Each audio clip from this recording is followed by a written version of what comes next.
প্রকৃতির রহস্য পছন্দ করে। নিজেকে সে আগলে রাখে নানা ধরনের রহস্য দিয়ে। পৃথিবীতে অসংখ্য রহস্যময় ঘটনা ঘটে প্রতিদিন। কিছু রহস্যের সমাধান মানুষ করতে পারে, আবার অনেক রহস্যের কোনো সমাধান পাওয়া যায় না। কিছু রহস্য অমীমাংসিতই থেকে যায়।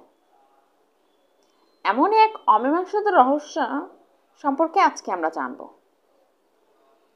তামাম সুটকেস। 1948 সালে অস্ট্রেলিয়ার সোমেরটন বিচ থেকে একজন মৃত ব্যক্তিকে উদ্ধার করা হয়। তার কাছে কোনো পরিচয়পত্র ছিল না এবং তার সাথে কোনো ডেন্টাল রেকর্ডের মিল খুঁজে পাওয়া যাচ্ছিল না।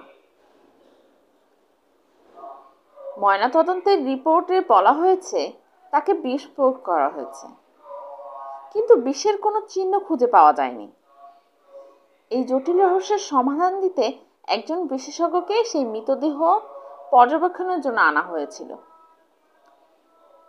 সে ওই মৃত ব্যক্তির কোমর বন্ধনীর কাছে একটি ছোট পকেট আবিষ্কার করে, যার মধ্যে একটি ছোট কাগজে লেখা ছিল তামাম সুট।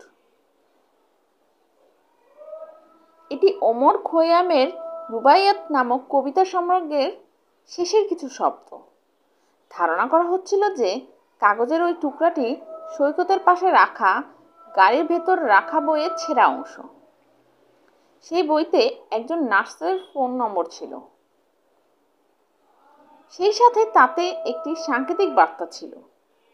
নার্স বলেছিলেন তিনি এই বইটি আলবার্ট বক্সাল নামক এক ব্যক্তিকে দিয়েছিল। পুলিশ ভেবেছিল মৃত ব্যক্তি মনে হয় আলবার্ট বক্সাল, যতদিন আলবার্ট বক্সাল সশরীরে নিজে উপস্থিত না হয়। পরবর্তীতে আলবার্ট তার সেই বইটিও সাথে করে নিয়ে আসে, যেটা তাকে সেই নার্স দিয়েছিল, এবং সেই তামাম সুট কথাটি সেখান থেকে ছেঁড়া হয়নি। এই রহস্যের কোনো সমাধান আজ পর্যন্ত পাওয়া যায়নি।